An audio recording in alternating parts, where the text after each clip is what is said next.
చేస్తే దేశమంతా స్పందించింది. కేంద్ర మంత్రి రాజీనామా చేశారు. ఇప్పుడు వాళ్ళు చేశారు కాబట్టి మేము చేస్తే లోకేష్ దిగిపోతాడు అనుకుంటున్నారా ఏంటి? వీళ్ళు కూడా రోడ్డు ఎక్కి చేయడానికి. అందరికీ నమస్కారం అండి. నమస్తే. First of all first time వచ్చానండి channel. Thank you very much Venkatakrishna గారు for having me here. Sir, ఇక్కడ 3 అంశాల గురించి మాట్లాడుకోవాలండి. మొదటి అంశం వచ్చేసి జగన్మోహన్ రెడ్డి గారి గురించి. వీఆర్ ద కాక్రోచెస్ అన్నాడు ఆయన. అవును. సో మేము కూడా అవసరమైతే కాక్రోచ్లు అవుతాం అన్నాడు. నేను ఒక విషయం అంటాను, మీరు ఓకే సరే ఇంత పెద్ద ఒక ఉద్యమాన్ని స్టూడెంట్స్ నడిపించాము, ఒక ఎడ్యుకేషన్ మినిస్టర్ని మేము దింపాము అంటున్నారు కదా, ఇందులో జగన్మోహన్ రెడ్డి గారి రోల్ ఏంటి, పాత్ర నాకు ఒక్కసారి అర్థమయ్యేటట్లు ఎవరన్నా చెప్తే వినాలని ఉంది. ఎందుకంటే ఆయనకు సంబంధం లేదు. ఆయన పార్టీ వాడైనా ఎవరన్నా వెళ్ళి అక్కడ కూర్చొని ఒక ఫోటో దిగొచ్చినట్లు ఇక్కడ దాఖలాలు లేవు. కనీసం ముసుగేసుకుని వెళ్ళి అక్కడ కూర్చొని వచ్చారు జంతర్ మంతర్లో నా రికార్డులు లేవు. అట్లాంటప్పుడు నాట్ ఈవెన్ ఒక ట్వీట్ కూడా లేదు నీటి ఉద్యమానికి మా మద్దతు అని. వైసీపీకి మరి ఆ ఉద్యమానికి సంబంధం ఏంటి? మీరు ఎట్లా క్రెడిట్ తీసుకోవాలని ప్రయత్నిస్తున్నారు? ఒకసారి దయచేసి జగన్మోహన్ రెడ్డి గారు సమాధానం చెప్పాలి. విషయం ఏంటంటే సార్, ఎక్కడి నుంచి ఏం క్రెడిట్ వచ్చినా కూడా మనం దోచేయాలి. క్రెడిట్ చోరీ ఒక ఛానల్ అంటే వాళ్ళకి సంబంధించిన ఒక ఛానల్లో ఈ పదం వాడతారు, క్రెడిట్ చోరీ. నేను చాలాసార్లు విన్నా, అక్కడికి వెళ్ళాను కాబట్టి. నేను ఒక విషయం అడుగుతాను, ఈ క్రెడిట్ని మరి మీరు చోరీ చేస్తున్నట్టు కాదా? ఒకసారి సమాధానం చెప్పండి. మీకు సంబంధం లేని విషయం కదా. మీరు కాక్రోచెస్ అంటున్నారు ఒకటి. రెండవది, సరే మీరు అంటున్నారు అంటే బీజేపీ తప్పు చేసిందని మీరు ఒప్పుకుంటున్నారా? బీజేపీ ఈ పేపర్ లీక్ చేసిందని మీరు ఒప్పుకుంటున్నారా? చెప్పే ధైర్యం ఉందా మీకు? దయచేసి ఒకసారి చెప్పండి.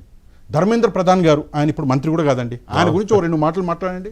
అవును, ధర్మేంద్ర ప్రధాన్ గారు తప్పు చేశారు, ఆయన దింపేసి చాలా మంచి పని చేశారు అని చెప్పండి. లేదు మోదీ గారు తప్పు చేశారని చెప్పండి. 24 గంటలు చక్కగా తీసుకెళ్ళి ఏం చేస్తారో మీకు బాగా తెలుసు, నేనేం చెప్పక్కర్లే. ఛానల్ మూతపడుతుంది, ఉన్న పార్టీ రేపు పొద్దున్న వేరే పెద్ద పార్టీలో కలిసిపోద్ది. సో ఈ పరిస్థితులు ఉన్నాయి. ఏం జరుగుతుంది ప్రాబ్లం అంటే యువత ఒకటి, రెండవది కులాలు, మూడవది మతాలు. మాట్లాడితే ఎస్సీలు, ఎస్టీలు, బీసీలు, మైనార్టీలు అంటారు. రెండవది వచ్చేసరికి మహిళలు అన్న వర్డ్ వాడతారు. నెక్స్ట్ వచ్చేసి ఈ యువతని ఇలా ట్రాప్ చేసే ఒక ప్రయత్నం చేస్తున్నారు. అక్క చెల్లెమ్మలు, అవతాతలు. నేనేమంటాను, మీరు రాజకీయం చేయండి, తప్పులేదు. కానీ ప్రజలకి పనికొచ్చే రాజకీయం చేయండి. ఎన్ని రోజులు ఇది చేస్తారండి? యువత మారుతుంది దేశంలో. ఇప్పుడు మీరు అన్నటువంటి ఆ సో కాల్డ్ కాక్రోచ్ ఏదైతే ఉందో, జనతా పార్టీ లేదంటే కాక్రోచ్ ఉద్యమం ఏదైతే ఉందో, అది మారిన యువతే అంటున్నారు. మరి మిమ్మల్ని ఎట్లా నమ్ముతారు వాళ్ళు? ఓసారి సమాధానం చెప్పాలి. కాక్రోచెస్ అన్నారు, క్రెడిట్ చోరీ చేస్తున్నారు.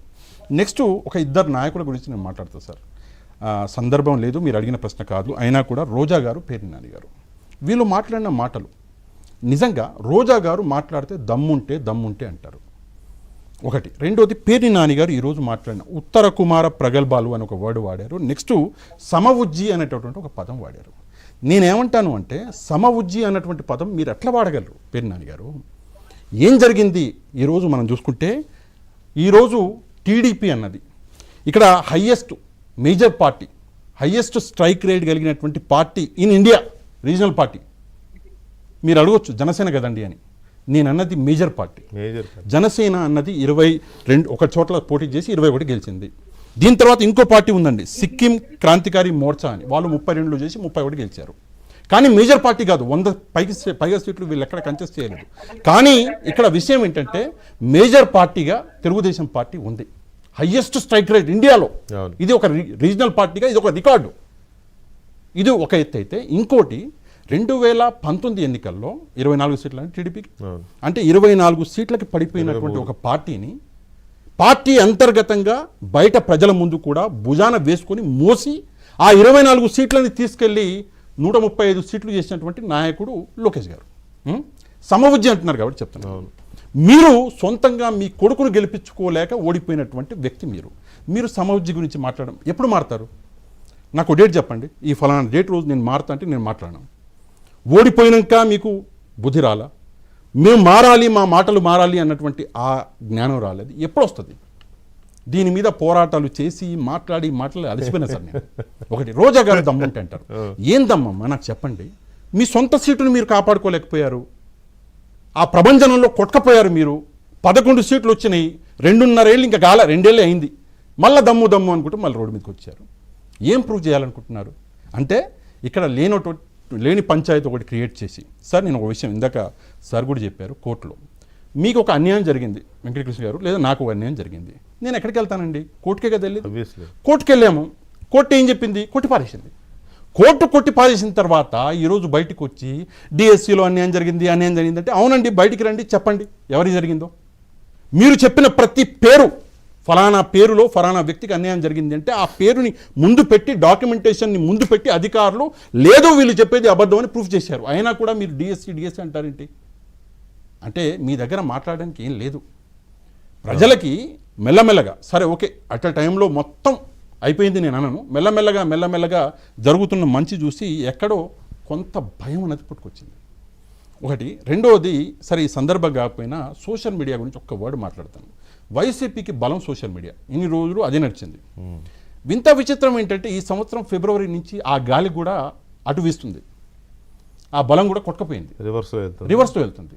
ఎందుకు అంటే సోషల్ మీడియాలో వైసీపీకి సంబంధించిన వాళ్ళకు కూడా ఈరోజు నిజాలు తెలుస్తున్నాయి. అందులో నేను కూడా ఒకటి, అంటే ఒప్పుకోవాలి కదా నిజాలు, నేను కూడా ఒకటి. ఈరోజు పరిస్థితి ఎంత దారుణంగా మారిపోయింది అంటే ఒక పార్టీని ఇంతలా గెలిపించిన ఒక నాయకుడు. వైసీపీ సోషల్ మీడియాలో రెండు రకాలు ఉన్నాయి సార్.